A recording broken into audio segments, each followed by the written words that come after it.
दोस्तों, सोलैंड की एक और वीडियो में आप सभी का स्वागत है। और आज की इस वीडियो में हम सोलैंड की आगे कहानी के बारे में जानने वाले हैं। तो और ज्यादा वक्त जाया ना करते हुए अभी यहाँ से इस वीडियो को स्टार्ट करते हैं। तो इस एपिसोड की शुरुआत होती है और हम यहाँ पर तांगशिंग को देखते हैं, जो कभी यहाँ स्टार ऑफ फाइटिंग फर्स्ट के अंदर दामिंग और अमिंग को उनकी आखिरी श्रद्धांजलि देने के लिए लेक पर आया होता है। और तांगशिंग यहाँ के इस माहौल को देखकर काफी ज्यादा इमोशनल हो जाता है।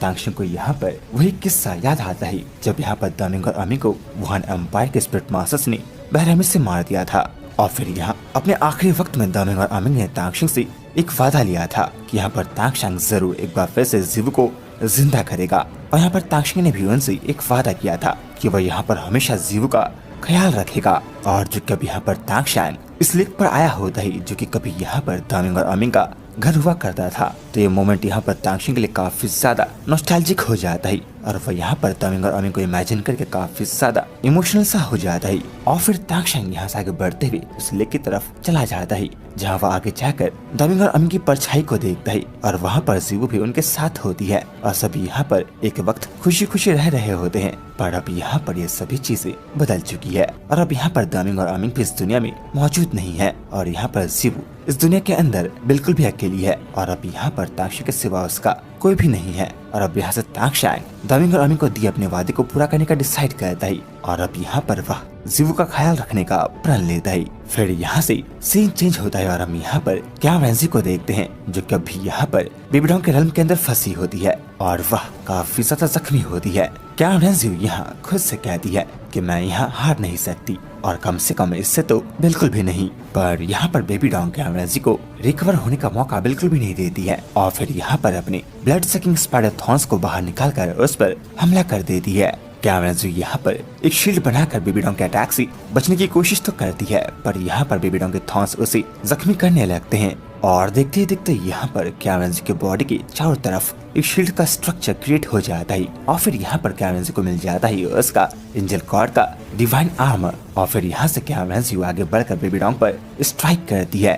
बेबीडॉन यहाँ पर कैमरेंजू को चोट पहुंचाने की पूरी कोशिश करती है, पर अब यहाँ पर एंजल गॉड के लाइट के बदौलत कैमरेंजू के जख्म भर जाते हैं। और वह यहाँ पर आगे बढ़कर बेबीडॉन के ऊपर अपने एंजल शॉट का इस्तेमाल करते हुए स्ट्राइक करती है। और जैसे ही यहाँ पर कैमरेंजू की नोबल एंजल शॉट का अटैक जाकर बेबीडॉन को हिट करता है, हम देखते हैं कि वहाँ पर एक जोरदार धमाके के साथ बेबीडॉन की बॉडी वहाँ से पेरिश होने लगती है। कैमरेंजू यहाँ पर बेबीडॉन से कहती है कि अब यहाँ पर ये समय आ गया है कि हम दोनों यहाँ पर अपने बीच के इस ग्रज को खत्म करें। और अब मैं यहाँ तुमसे वो सभी चीजें वापस लेने वाली हूँ जो कि यहाँ पर मुझको बिलोंग करती है। पर यहाँ पर ये कैमरेंजू के लिए इतना आसान नहीं होने वाला। और हम देखते हैं कि वहाँ पर बेबीडॉन गायब हो जाती है और साथ ही यहाँ पर कैमरेंजू के चारों तरफ का एटमॉस्फेयर भी यहाँ पर चेंज हो जाता है। कैमरेंजू के सामने यहाँ पर एंजल गॉड की दो मूर्तियां अटैक करती है और फिर उसके सामने खुलता है एक पोर्टल जिस पर उसे तांगशिंग की परछाई दिखती है। और अब तक यहाँ पर कैमरेंजू भी इस बात को समझ चुकी थी कि यहाँ पर उसका 9-12 का सेकंड ऑब्स्टिकल अब पूरा हो चुका है और अब यहाँ पर बारिश के 9-12 की थर्ड ऑब्स्टिकल की है। और साथ ही यहाँ पर कैमरेंजू अब ये देखती है कि यहाँ पर उसके 9-12 का थर्ड ऑब्स्टिकल कोई और नहीं बल्कि तांगशिंग होने वाला है। और जैसे ही यहाँ पर कैमरेंजू तांगशिंग को अपने थर्ड ऑब्स्टिकल के रूप में देखती है, वह यहाँ पर काफी ज्यादा गंभीर हो जाती है। और यहाँ पर कैमरेंजू के सामने उसके सभी पास्ट की मेमोरीज आने लगती है कि आखिर कैसे उसे यहाँ पर तांगशिंग ने एक वक्त बेइज्जत करके हराया था और उससे यहाँ पर उस चीज को छीन लिया जो कि शायद कभी उसका हो सकता था। कैमरेंजू फिर यहाँ पर तांगशिंग का नाम पुकारती है और उससे कहती है कि तांगशिंग, अब तक मुझे यहाँ पर इस बात को समझ जाना चाहिए था कि यहाँ पर मेरे दिल के अंदर जो तीसरी चीज है, जो तीसरी ऑब्स्टिकल है, वो कोई और नहीं बल्कि तुम हो। और तुमने यहाँ पर मेरे काफी सारे प्लान्स को डिस्ट्रॉय कर दिया है।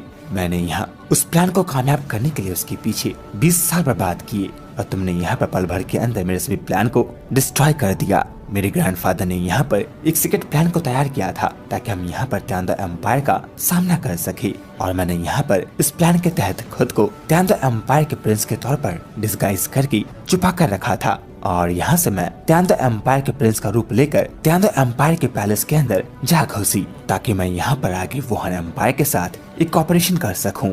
और मैंने वहाँ पर अपनी स्पिरिटबोर्न डिस्गाइज टेक्निक का इस्तेमाल करते हुए खुद को सभी की नजर से छुपा कर रखा और मैं खुद को प्रिंस जीव के किरदार में ढालती रही। और फिर इसी वक्त का इस्तेमाल करते हुए मैंने वहाँ पर सीक्रेटली काफी सारे पावर्स को भी कलेक्ट किया और मैं देखते ही देखते वहाँ पर कुछ ही पल के अंदर सभी के ऊपर रूल करने लग गई। और देखते ही देखते यहाँ पर मैंने 4 में से 2 प्रिंस को निपटा दिया और बची सिर्फ मैं और प्रिंस ज़ुबिंग। और फिर यहाँ से मेरा अगला निशाना प्रिंस ज़ुबिंग होने वाला था और उसके मरते ही यहाँ पर बचती सिर्फ और सिर्फ मैं, और फिर मैं ही बनती यहाँ पर त्यान द एम्पायर की एम्परर। जब मैं यहाँ पर त्यान द एम्पायर के ओल्ड एम्परर को निपटा देती, मैंने वहाँ पर हर चीज की प्लानिंग कर ली थी और वहाँ पर मेरा हर एक निशाना अपनी जगह पर जाकर लग रहा था। मैंने अपने काफी सारे अलाइज भी बना लिए थे और आखिर में 20 साल के इंतजार के बाद मेरा सपना यहाँ पर साकार होने ही वाला था और मैं यहाँ पर त्यान द एम्पायर को डिस्ट्रॉय करने ही वाली थी कि तभी यहाँ पर मेरी जिंदगी के ऊपर एक ग्रहण लग गया और तुमने यहाँ पर मेरे 20 साल के बनाए प्लान को चंद मिनटों के अंदर बर्बाद कर दिया और अब मैं यहाँ पर तुमसे इसका बदला लेने वाली हूँ।